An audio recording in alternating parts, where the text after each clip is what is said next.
मैं डॉक्टर सीमा सोरल, वरिष्ठ व्याख्याता अर्थशास्त्र, जानकी देवी बजाज राजकीय कन्या महाविद्यालय कोटा, कोटा यूनिवर्सिटी। आज मैं आपको मार्केट के एक फॉर्म के बारे में बताने जा रही हूँ, जिसे कि हम मोनोपोली मार्केट कहते हैं। मोनोपोली मार्केट का मतलब है ऐसा बाज़ार जिसके अंदर फर्म और उद्योग एक ही होता है। ये दो शब्दों से मिलकर बना है, मोनो और पोली। मोनो का मतलब है सिंगल और पोली का मतलब है सेलर।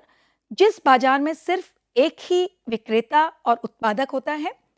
इस बाजार की अन्य विशेषता यह है कि इसमें क्रेता तो अनेक होते हैं, इस बाजार में उद्योग और फर्म एक होती है और जो पूरी तरह विशुद्ध जो एकाधिकारी बाजार होता है उसमें जो सब्स्टिट्यूट गुड्स होती हैं वो नहीं पाई जाती, यानी क्रॉस इलास्टिसिटी ऑफ डिमांड विशुद्ध एकाधिकार में जीरो होती है।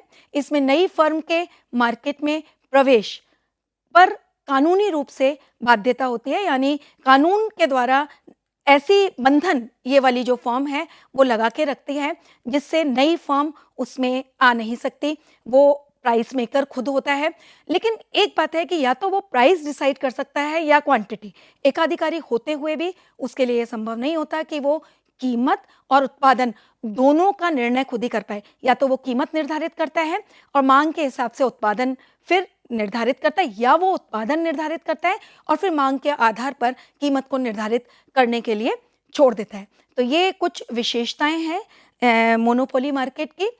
अब हम देखते हैं कि मोनोपोली मार्केट में किस प्रकार से ऑप्टिमम प्रोडक्शन पॉइंट यानी अनुकूलतम उत्पादन बिंदु निर्धारित किया जाता है। तो इस संदर्भ में जो मार्शल है, प्रिंसिपल ऑफ इकोनॉमिक्स उन्होंने लिखी थी, मार्शल ने ये बताया है कि जो मोनोपोली या एकाधिकारी जो होता है वो ट्रायल एंड एरर के आधार पर अपने उत्पादन के अनुकूलतम बिंदु को निर्धारित करने का प्रयास करता है और इसके लिए जो तरीका है वो है टीआर और टीसी एनालिसिस। टीआर और टीसी एनालिसिस को अगर हम डायग्रामेटिकली प्रेजेंट करें तो इसका मतलब ये है कि जिस बिंदु पर टीआर और टीसी आपस में बराबर हैं उसको हम ब्रेक इवन पॉइंट कहते हैं, यानी सी बिंदु के उल्टी हाथ की तरफ और सीधे हाथ की तरफ हम देख रहे हैं कि टीआर और टीसी बराबर हैं, ये ब्रेक इवन पॉइंट है, यानी उसको ना लाभ हो रहा है ना हानि हो रही है। ये जो ब्रेक इवन पॉइंट उल्टे हाथ की तरफ है उसके जो नीचे का एरिया है उसमें टीसी ज़्यादा है टीआर की तुलना में, यानी अगर वो इस क्षेत्र में उत्पादन करेगा तो उसको हानि हो रही है क्योंकि टोटल कॉस्ट टोटल रेवेन्यू से ज़्यादा है। ऊपर वाले हिस्से में जब टीसी और टीआर का गैप हम देख रहे हैं सी बिंदु के ऊपर, तो वहां पर भी टीसी ज्यादा हो रही है और टीआर कम है, तो यहां पर भी उसको उत्पादन करने पर हानि होगी। उसको लाभ होगा ये जो सी पॉइंट है, ये जो एरिया है दोनों ब्रेक इवन पॉइंट्स के बीच में जो एरिया है यहाँ पर टीआर ज्यादा है टीसी की तुलना में। यहाँ पर भी जिस एरिया में टीआर और टीसी का जो अंतर है वो मैक्सिमम होगा, वहीं पर उस जो एकाधिकारी है उसको लाभ होगा। अब दूसरा जो तरीका है वो है एमआर और एमसी एनालिसिस।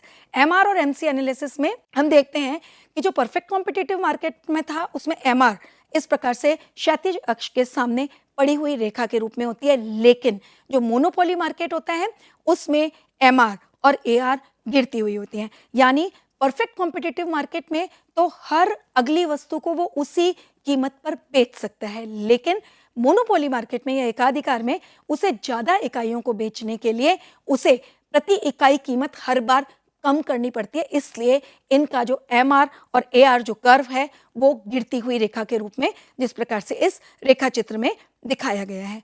अब हम देखें कि एक एकाधिकारी अल्पकाल में किस प्रकार से उत्पादन करने से ऑप्टिमम जो पॉइंट प्राप्त होता है उससे क्या क्या स्थितियां पैदा होती हैं।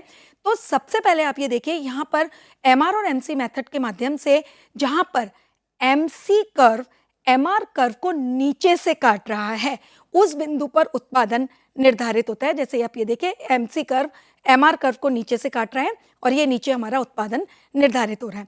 इस कर्व को हम ऊपर की तरफ ले जाएंगे और ऊपर जो एआर कर्व है उससे उल्टे हाथ की तरफ हम एक रेखा खींचेंगे तो हमें कीमत प्राप्त होगी प्रति इकाई। तो ये तो एमआर और एमसी माध्यम से कीमत निर्धारित हो गई। अब हम हानि और लाभ को एआर और एसी के माध्यम से देखते हैं। यहाँ पर एआर कर्व एसी कर्व से ऊपर है, यानी प्रति इकाई लाभ होगा और इस प्रकार से उसे कुल लाभ, ये जो एक रेक्टेंगुलर बन रहा है, ये हमारा कुल लाभ का द्योतक है। तो अल्पकाल में जो उत्पादन है वो एमआर और एमसी मेथड के माध्यम से प्राप्त होता है। इसमें 3 स्थितियां प्राप्त होती हैं, जैसे कि ये हमने देखा के, सी, पी, टी, ये उसको कुल लाभ है। यहाँ पर उसे नॉर्मल प्रॉफिट मिल रहा है, यानी यहाँ पर एआर और एसी बिल्कुल बराबर हैं। एमआर कर्व एमसी कर्व को के पर काट रहा है और उसको हम ऊपर ले जाएं तो ओपी प्रति इकाई कीमत निर्धारित होती है। प्रति इकाई कीमत ओपी है, प्रति इकाई लागत ओटी है। यहाँ पर उसे सामान्य लाभ प्राप्त हो रहा है क्योंकि एसी और एआर दोनों बराबर हैं, तो यहाँ पर उसे नॉर्मल प्रॉफिट प्राप्त होगा। यहाँ पर देखिए एमआर और एमसी के माध्यम से ओपी प्रति इकाई कीमत निर्धारित होती है, लेकिन हानि और लाभ देखने के लिए हम एसी और एआर का डिफरेंस देखते हैं।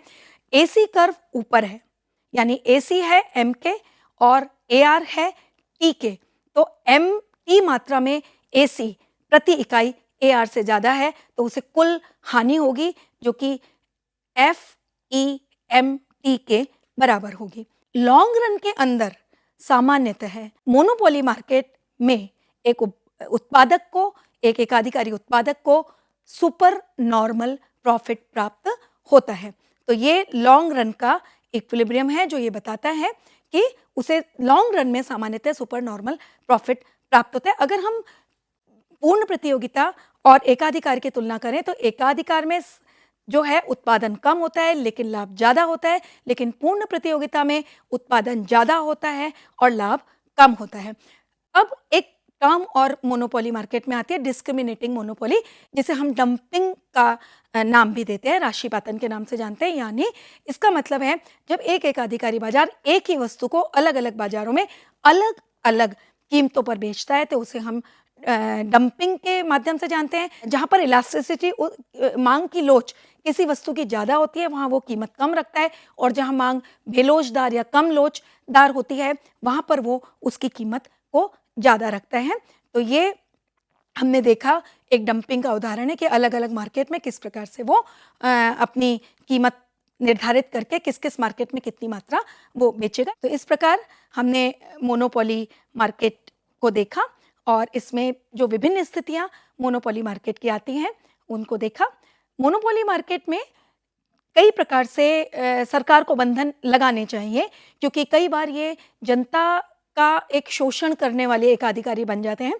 तो हम सहकारिता के माध्यम से उत्पादन करके या जनता को सरकार समय समय पर उनके द्वारा की जाने वाली जो शोषण है उसके बारे में अवगत कराती रहें, तो हम एकाधिकार पर नियंत्रण लगा सकते हैं।